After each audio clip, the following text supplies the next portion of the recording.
মাধব হচ্ছে আমার গুরু, আমি তার শিষ্য। আরে পাগলা, রংবাজ সাউন্ডের সঙ্গে লড়তে আসিস না। যেখানেই দেখা হবে শুরু হবে কুরুক্ষেত্র।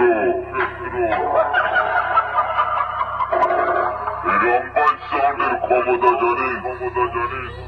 আমি যখন রাস্তায় পয়সা নিয়ে বেরোই, জনসভা নিয়ে বার হই, ফিরিঙ্গে গলসি পূর্ব বর্ধমানের রংবাজ